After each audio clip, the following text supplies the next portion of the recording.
우리 오늘 2부 예배에 나오신 모든 분들 가운데 하나님이 큰 은혜 주시고 또 평강을 더하여 주시기를 간절히 바랍니다. 우리 옆에 계신 분들에게 하나님의 은혜와 평강이 함께 하시기를 바랍니다. 서로 축복하겠습니다.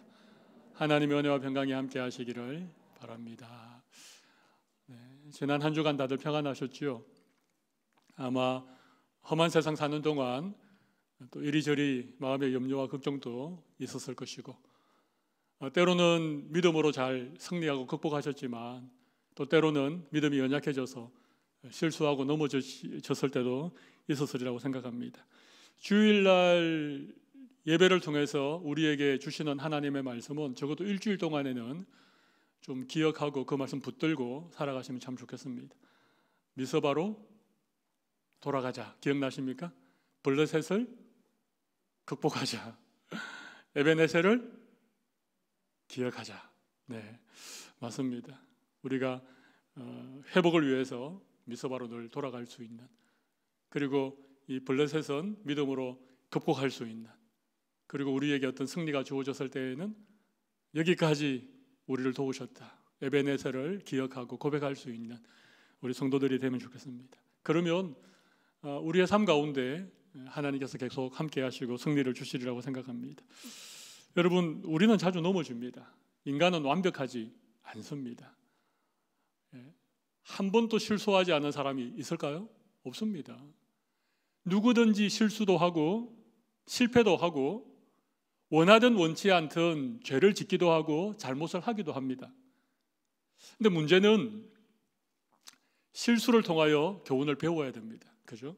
실패를 딛고 더 나은 성공을 향하여 이렇게 한 걸음을 더 나아가야 되는 것이죠. 실패를 통하여 배우지 못하면 인생은 발전이 없습니다. 똑같은 실수를 계속해서 반복하면 성숙하지 못합니다. 우리가 오늘 함께 읽었던 본문에 사울 왕이 등장하죠.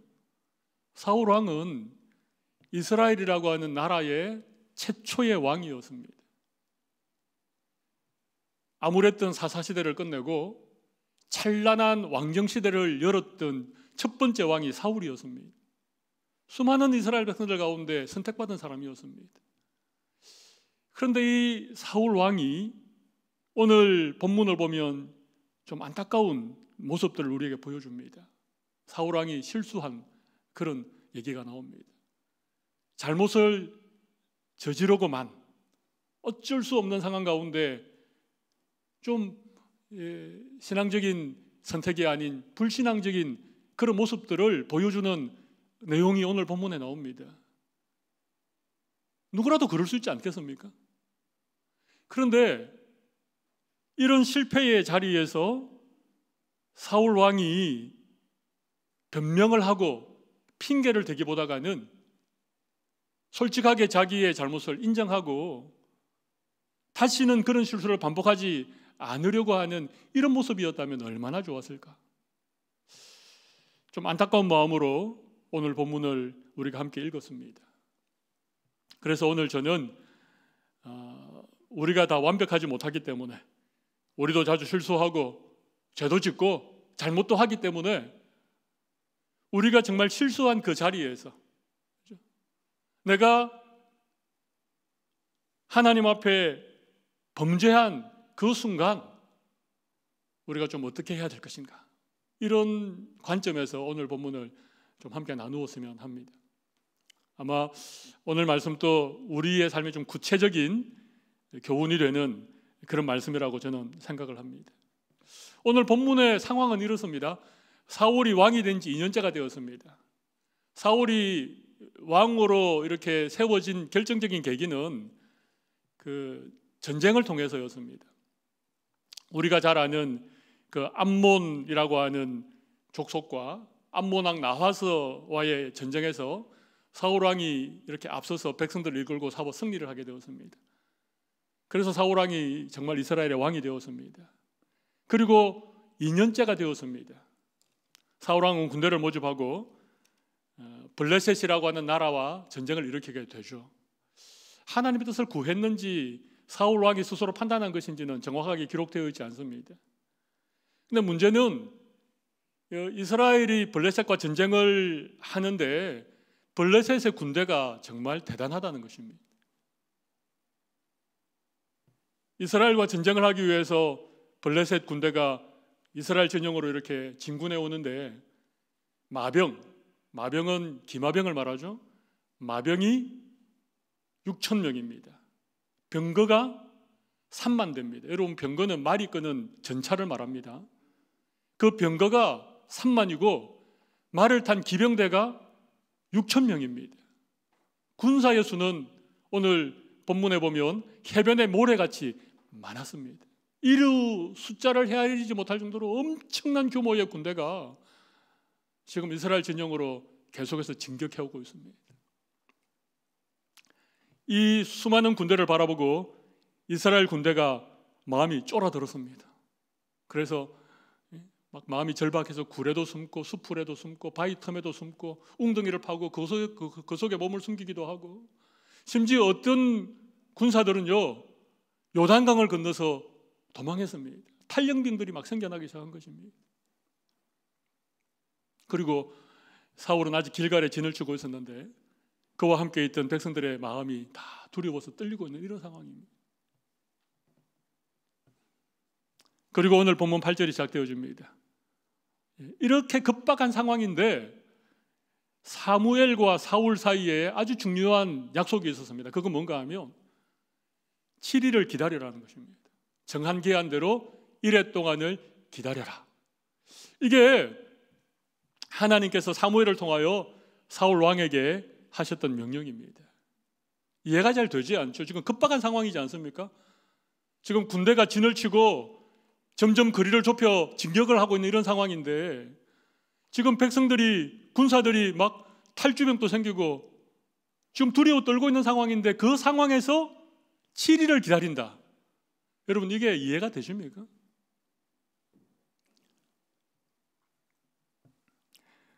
사울 왕이 진짜 한 시간이 정말 급박한데 하루도 아니고 이틀도 아니고 7일 동안을 기다리는 동안에 얼마나 이게 속이 타들어갔겠습니까?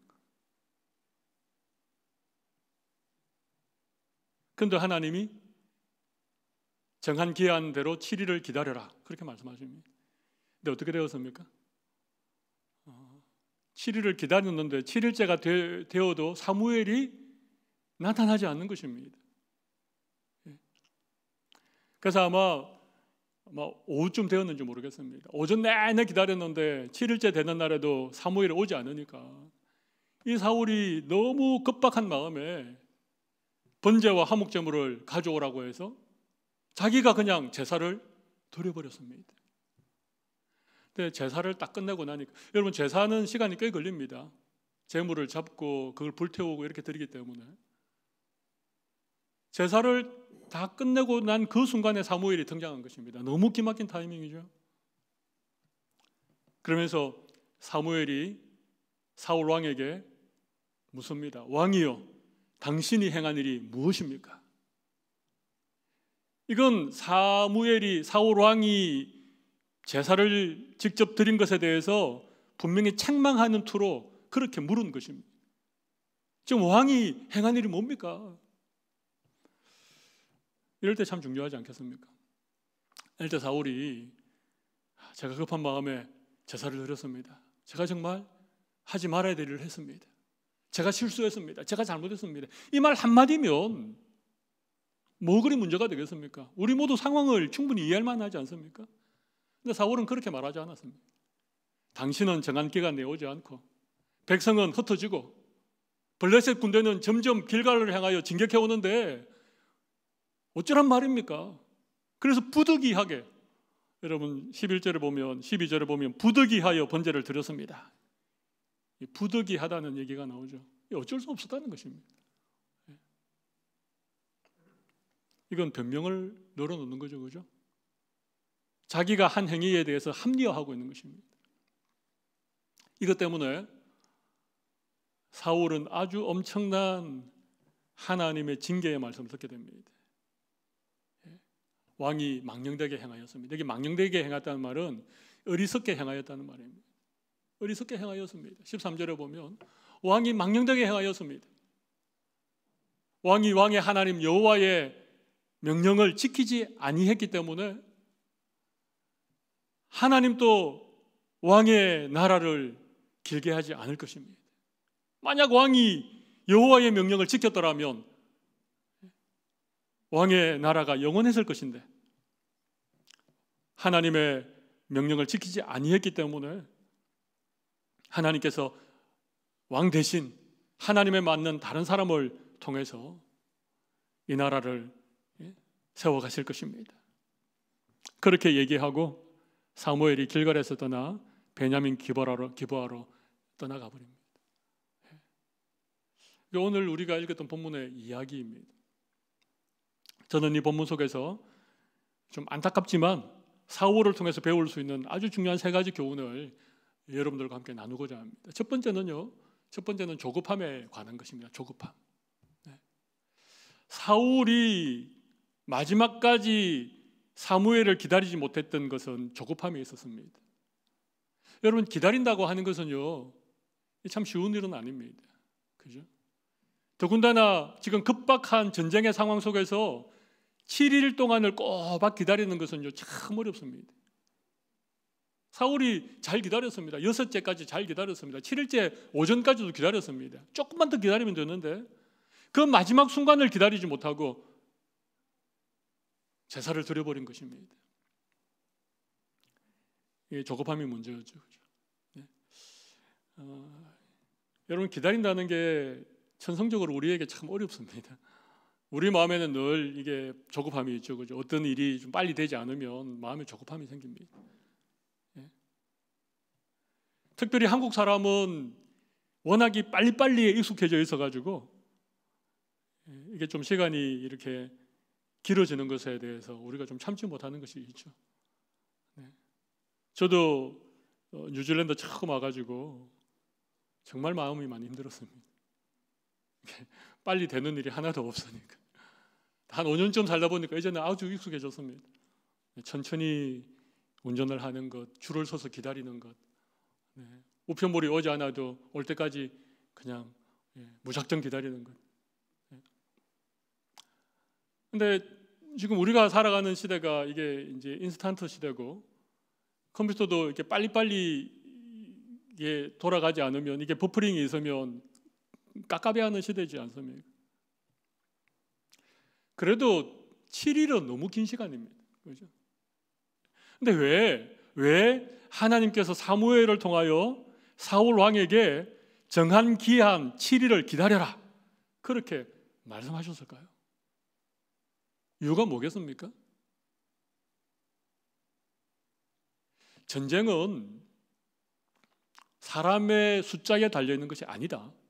군대가 많고 마병이 많고 군사력이 강하고 여기에 전쟁의 성패가 달려있는 것이 아니다라고 하는 사실을 하나님은 사울 왕뿐만 아니라 이스라엘 백성들에게 가르쳐 주고 싶었던 것입니다. 그래서 기다리라고 한 것입니다. 아무것도 하지 않고 기다리라고 한 것입니다. 기다리는 시간 동안 백성들이 뭐 하고 기다렸겠습니까? 막 두려워하고 숨고 도망가고 그게 아니라 하나님을 바라보면서 기다리라고 했던 것이죠. 근데 사울왕은요 그랬지 못했던 것 같습니다. 사울왕이 본 것이 뭔가 하면 11절을 한번 보시죠. 사무엘이 이르되 왕이 행하신 것이 무엇이냐 하니 사울이 이렇게 말합니다. 사울이 이르되 백성은 내게서 흩어지고 당신은 정한 날에 오지 않고 블레셋 사람은 믹마스에 모였음을 그다음 뭡니까? 내가 보았으므로.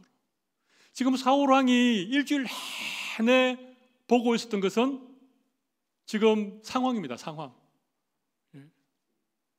백성들이 흩어지는 탈영병들이 계속 생겨나는 그런 보고를 듣고 그런 상황을 계속 지켜보고 있었습니다.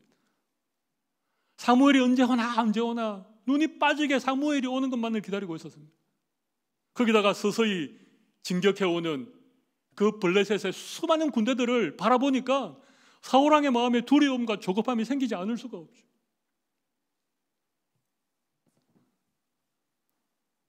무엇을 바라보느냐? 여러분 이게 참 중요합니다. 기다리는 동안 우리의 눈을 하나님을 향하여 그렇게 시선을 옮기라고 기다리라고 하신 것이죠. 여러분 시편 37편 7절을 보십시오. 거기 보면 이런 말씀이 있죠. 여호와 앞에 잠잠하고 참고 기다리라. 잠잠하고 참고 기다리라. 자기의 길이 형통하며 악한 꾀를 이루는 자 때문에 불평하지 말라. 여러분, 악한 꾀를 가지고 있는 이런 사람들, 스스로 자기의 길을 형통하게 만들어가는 그런 사람들을 바라보면 우리의 마음에 불평이 생기고 조급함이 생기고 우리의 마음에 조금 남아있던 믿음도 다 사라지게 되어집니다. 기다리는 동안 정말 해야 될 일이 무엇인가 하면요, 하나님을 깊이 생각하고 우리의 구원이 하나님께 달려있음을 고백하고 전쟁에 이기고 지는 것이 숫자의 많고 적음에 달려있지 않다는 것을 계속해서 고백하는 그 시간이 되어야 된다는 것입니다. 시편 46편 10절 말씀, 이런 말씀이 있습니다. 우리 같이 한번 읽어볼까요? 이러시기를 너희는 가만히 있어 내가 하나님 됨을 알지어다. 내가 문나라 중에서 높임을 받으리니 내가 세계 중에서 높임을 받으리라 하시도다. 우리가 가만히 기다려야 되는 이유는요, 우리가 잠잠히 하나님만을 바라봐야 되는 이유는요, 하나님의 이름이 높임을 받기 위해서입니다. 하나님께서 이 전쟁을 승리로 이끌어 주셨음을 우리로 하여금 알게 하기 위해서입니다. 하나님은 사울을 왕으로 세웠습니다. 그렇죠? 그리고 이 왕을 통하여 하나님이 이스라엘을 통치해 가실 텐데, 이스라엘의 왕이 해야 될 제일 중요한 일이 무엇인가 하면요, 하나님을 기다리는 일입니다. 하나님의 뜻을 기다리는 일이고 하나님의 도우심을 기다리는 일입니다. 왕이라고 자기가 군대를 모으고 자기가 전쟁에 앞장서서 자기가 전쟁을 승리로 이끄는 그런 역할이 이스라엘의 왕이 해야 될 일이 아닙니다. 그건 이방 나라들의 왕이 해야 될 일이지만 하나님의 백성들인 이스라엘의 왕은요, 하나님을 기다리는 일입니다. 우리 성도들이 해야 될 일은 하나님을 기다리는 일입니다. 근데 참 기다리는 게 쉽지 않습니다. 하나님 좀 빨리빨리 응답해 주시고 하나님 좀 빨리빨리 어떤 일을 이루어 주시면 너무 좋겠는데,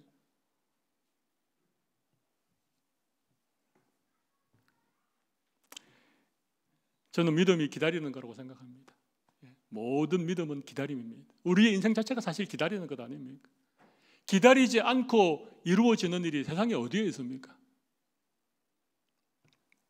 오늘 이 시간 꼭 기억하시면 좋겠습니다. 믿음은 기다리는 것입니다. 사울의 첫 번째 실수가 뭐라고요? 기다리지 못한 조급함에 있었습니다. 여기 좀 성질이 급한 분들 많이 계시죠? 라면이 뽀글뽀글 끓어야 되는데 끓기도 전에 계속 그냥 젓가락 뒤적이고 서리건 채 먹는 분이 많이 계시죠? 라면이 잘 익을 때까지 기다릴 수 있는 여러분들이 되시기를 바랍니다. 어떤 상황 속에서도 환경을 바라보고 상황을 바라보지 말고 우리의 믿음의 눈을 들어 하나님을 바라보고 잠잠히 기다릴 수 있는 우리 성도들이 다 되시면 좋겠습니다. 두 번째 우리가 생각해 볼 수 있는 교훈은 월권행위입니다. 월권행위. 사울이 기다리다 사무엘이 오지 않자 번제와 화목제물을 가져오게 해서 스스로 제사를 드렸습니다. 여러분, 이건 사실 왕이 할 수 있는 일이 아니었죠. 사울은 왕이었지만 한 나라의 최고의 권력자이긴 하지만 왕이 할 수 있는 일과 왕이 하지 말아야 될 일이 분명히 구별이 되어 있었습니다. 제사는요, 제사장들이 드리도록 하나님이 정해놓으셨습니다. 그런데 사울 왕이 사무엘이 와서 드려야 될 번제를 자기가 직접 드려버렸던 것이죠. 여러분, 이거 월권행위입니다. 이거 잘못된 것입니다. 그런데 저는 사울 왕이 제사장이 드려야 될 제사를 자기가 드렸던 그 월권 행위보다도 훨씬 더 중요한 문제가 여기에 있습니다. 제가 한번 여쭤보겠습니다. 사울이 왜 번제를 드렸을까요? 번제를 드린 목적이 뭐겠습니까? 오늘 본문을 좀 참고해 보면 12절에 이런 얘기합니다. 이에 내가 이르기를 블레셋 사람이 나를 치러 길갈로 내려오겠거늘 내가 여호와께 은혜를 간구하지 못하였다 하고 부득이하여 번제를 드렸나이다. 자, 여기 보면 사울이 부득이하게 자기가 번제를 드린 이유가 나오죠. 지금 블레셋이 계속해서 길갈로 진격해오고 있는 상황이고 하나님의 은혜를 내가 구하지 못했기 때문에 번제를 드렸다는 것입니다. 여러분, 제사는 왜 드립니까? 제사를 드리는 목적이 뭡니까?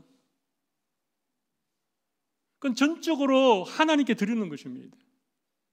제사의 목적은요, 다른 데 있지 않습니다. 제사 그 자체가 목적입니다. 내가 제사를 드림으로 물론 하나님이 은혜를 주시죠. 근데 사울 왕은요, 지금 전쟁에서 승리하기 위한 목적으로 제사를 드렸던 것입니다. 제사는 하나님께 드리는 것입니다. 제사의 목적은 하나님이 받으시는 것이고 제사의 목적은 하나님께 영광을 올려드리는 것입니다. 그런데 사울 왕이 제사를 드린 목적이 다른 데 있었습니다. 하나님께 드리기 위한 것도 아니었습니다. 자기를 위해서 드린 것이고 전쟁에서 승리를 위해서 드린 것이고, 그래서 사울 왕이 정말 잘못한 것은 제사장이 드려야 될 제사를 자기가 드린 이 월권 행위보다도 더 심각한 잘못은 제사라고 하는 이 목적을, 제사 그 자체가 목적이어야 되는 이 제사를 전쟁에서 승리를 하기 위한 수단으로 제사를 드렸다는 것입니다. 여러분, 제사는 수단이 되어서는 안 됩니다. 제사는 제사 그 자체가 목적이어야 됩니다. 여러분, 예배는요, 예배 그 자체가 목적입니다. 우리가 이 시간 하나님을 예배하는 이 자체가 우리가 예배하는 목적인 거예요. 물론 예배를 통해서 하나님 우리에게 은혜 주십니다. 말씀을 들을 때에 우리에게 어떤 깨달음이 있을 수 있습니다. 근데 그것은 우리가 하나님을 예배할 때 하나님께서 우리에게 주시는 은혜이고, 내가 뭔가 영적으로 좀 공급받기 위해서, 내가 주일 예배를 빠지면 뭔가 불안하기 때문에, 그게 예배의 목적이 될 수 없다는 것입니다. 말씀을 순종하는 것 그 자체가 목적입니다. 말씀 순종하는 것 그 자체가 목적이라니까요. 말씀 순종하는 것이 수단이 되면 안 됩니다. 내가 말씀 잘 순종하면 하나님이 어떤 걸 나에게 주시겠지. 그건 말씀 순종이 또 다른 목적을 위한 수단이 되는 것이죠. 우리 가끔 추도 예배 이런 거 드리지 않습니까? 어떤 가정이 이사 가면 이사 예배 이런 거 드리죠. 저도 추도 예배도 인도했고 이사 예배도 드려봤습니다만은 거기에서 우리가 정말 조심해야 될 부분이 있습니다. 추도 예배, 물론 먼저 돌아가신 부모님이나 이런 분들을 좀 추도하면서 예배를 드리지만, 여러분, 추도 예배도 누구에게 드리는 것입니까? 하나님께 드리는 것입니다. 이사 예배도 이사간 가정에서 드리는 예배지만 그 예배도 누구에게 드리는 것입니까? 하나님께 드리는 것입니다. 내가 이사 예배를 드리지 않으면 뭔가 새로 산 집에 애군이 끼일 것 같아서, 그래서 드리는 이사 예배는 진정한 의미의 예배가 아니죠. 이렇게 말하면 너무 심하다라고 생각하실지 모르겠지만, 여러분, 돼지머리 잡아놓고 고사 지내는 거 하고 예배라고 하는 이름을 걸었지만 사실은 새로운 집에서 애군을 막기 위해서 만약에 예배를 드린다면 무슨 차이가 있겠습니까? 지금 사울이 자기가 스스로 번제를 드린 것이 그런 의미에서 하나님 앞에 정말 큰 죄를 지은 것입니다.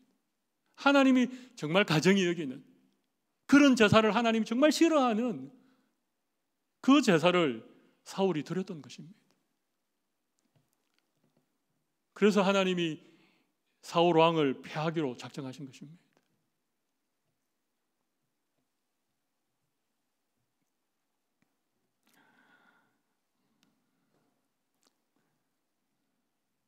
제사는 승리를 위한 수단이 되어서는 안 된다는 것입니다. 우리의 예배가 예배 자체가 목적이 되어야 되는 것입니다. 예배 자체가 목적이 아니고 예배가 어떤 목적을 위한 수단으로 그렇게 변질되면 우리 하나님 앞에 정말 망령된 일을 하는 것입니다. 월권 행위, 이것이 두 번째 사울 왕에게서 배울 수 있는 안타까운 교훈입니다. 세 번째는 어쩌면 오늘 설교의 가장 핵심이 될 수 있는 부분입니다. 자기 합리화죠. 그렇죠? 자기 합리화. 사울 왕도 분명히 알았을 것입니다. 본인이 부득이한 상황에서 지금 제사를 드릴 수밖에 없다라고 얘기하고 있긴 하지만 사울 왕의 마음에도 사무엘이 왕이 무슨 일을 행하였습니까? 라고 지적했을 때 사울 왕의 마음 한켠에는 내가 뭔가를 잘못했구나, 내가 하지 말아야 될 일을 했구나, 이런 마음이 분명히 있었을 것입니다. 만약 그런 마음이 조금도 없었다면 모르겠습니다만 저는 분명히 사울의 마음에 그런 마음이 있다고 생각합니다. 그런데 사울은 용기가 없었습니다. 내가 잘못했습니다, 그건 제가 실수한 것입니다 라고 말할 수 있는 용기가 사울 왕에게 없었습니다. 인간은 누구나 실수합니다. 잘못할 때도 많습니다. 그런데 사무엘이 왕이 행한 것이 무엇입니까? 그렇게 물었을 때에 그냥 그때 솔직하게 용기를 내어서 제가 기다리지 못하고 제가 제사를 드린 것 이거 제가 잘못한 것입니다, 그렇게 한마디만 했으면 너무너무 좋았을 뻔했는데 사울은 그렇게 말하지 않았습니다. 핑계를 대기 시작했습니다. 그렇죠? 그렇게 할 수밖에 없었던 부득이한 이유를 구구절절 사무엘에게 변명을 넣어놓기 시작했습니다.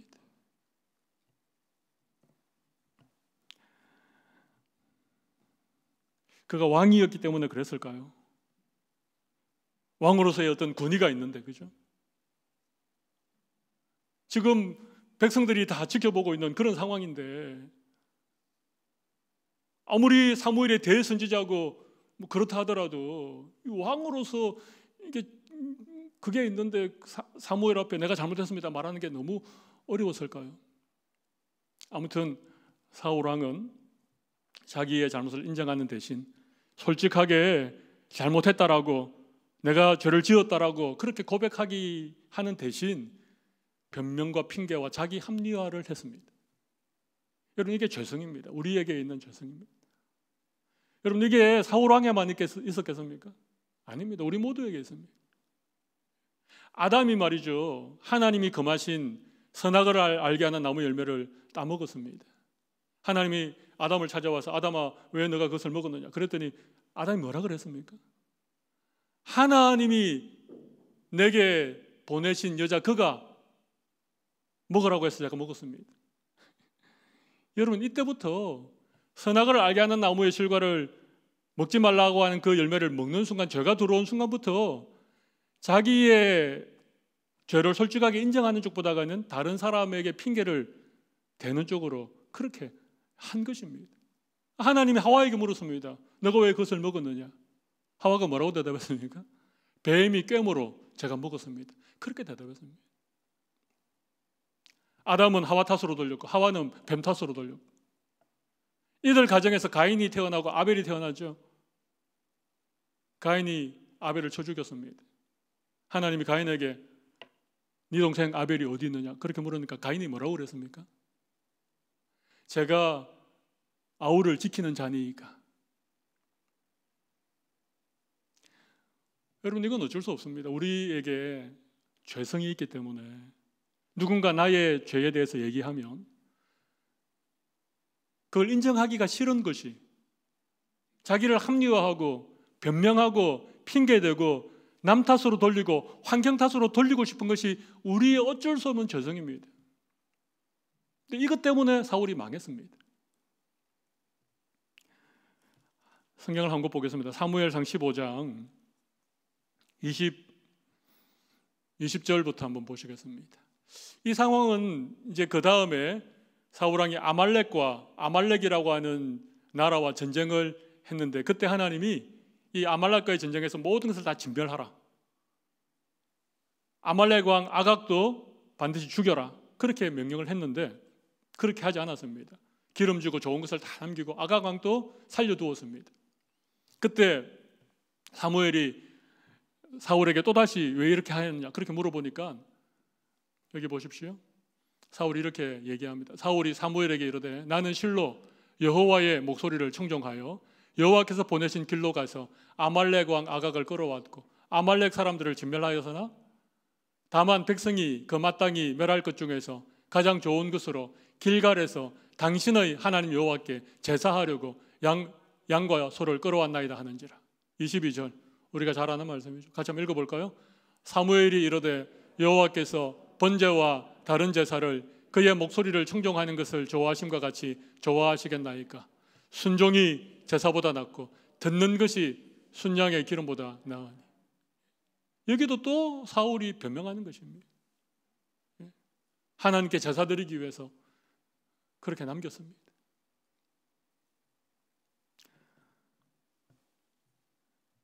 하나님께서 사무엘을 통해서 당신의 나라가 길지 못할 것입니다. 하나님이 당신 말고 하나님 마음에 드는 다른 사람을 왕으로 세울 것입니다. 그렇게 얘기했던 때가 언젠가 하면 사울이 왕된 지 2년째 되는 해입니다. 여러분, 사울이 이스라엘의 왕의 자리에 몇 년 동안 있었는지 아십니까?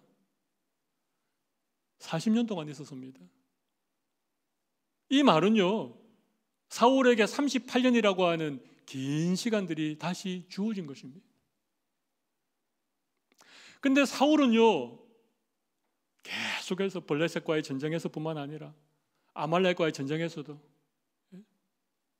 또다시 어떤 다윗과의 관계 속에서도 사울은 한 번도 하나님 앞에 솔직하게 자기의 죄를 회개하고 그것을 이렇게 바꿀 수 있는, 실패를 새로운 어떤 발전의 기회로 삼을 수 있는 모든 기회를 다 놓쳐버렸습니다. 그리고 결국은 아들과 함께 전쟁에서 죽게 되어집니다. 사울의 왕조가 그 당대로 그냥 끝이 나버리는 것입니다.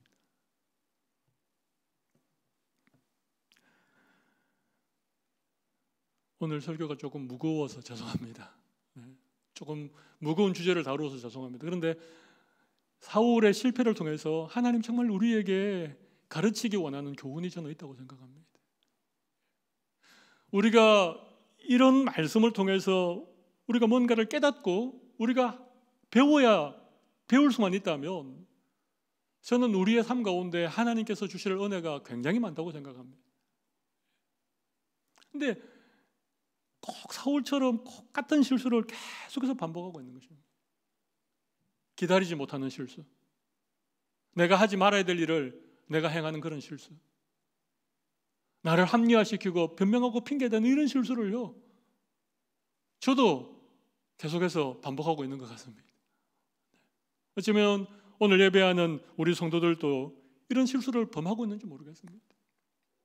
주님이 안타까운 마음으로 오늘 말씀을 통하여서 우리에게 가르쳐 주신다라고 생각하고, 이 말씀은 목사인 제가 먼저 적용해야 될 말씀이라고 생각합니다. 그리고 특별히 우리 성도들 가운데 그래도 신앙의 연수가 오래되신 분들, 교회의 중요한 직분에 있는 분들, 먼저 이 말씀을 우리가 듣고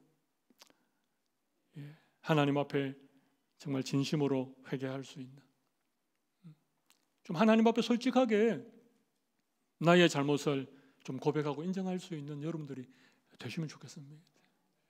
하나님이 너가 행한 것이 무엇이냐 그렇게 묻는데 하나님 앞에 저는 회개할 게 하나도 없습니다. 저는 지금까지 한 번도 실수한 적이 없습니다. 그렇게 말할 수 있는 사람이 있겠습니까?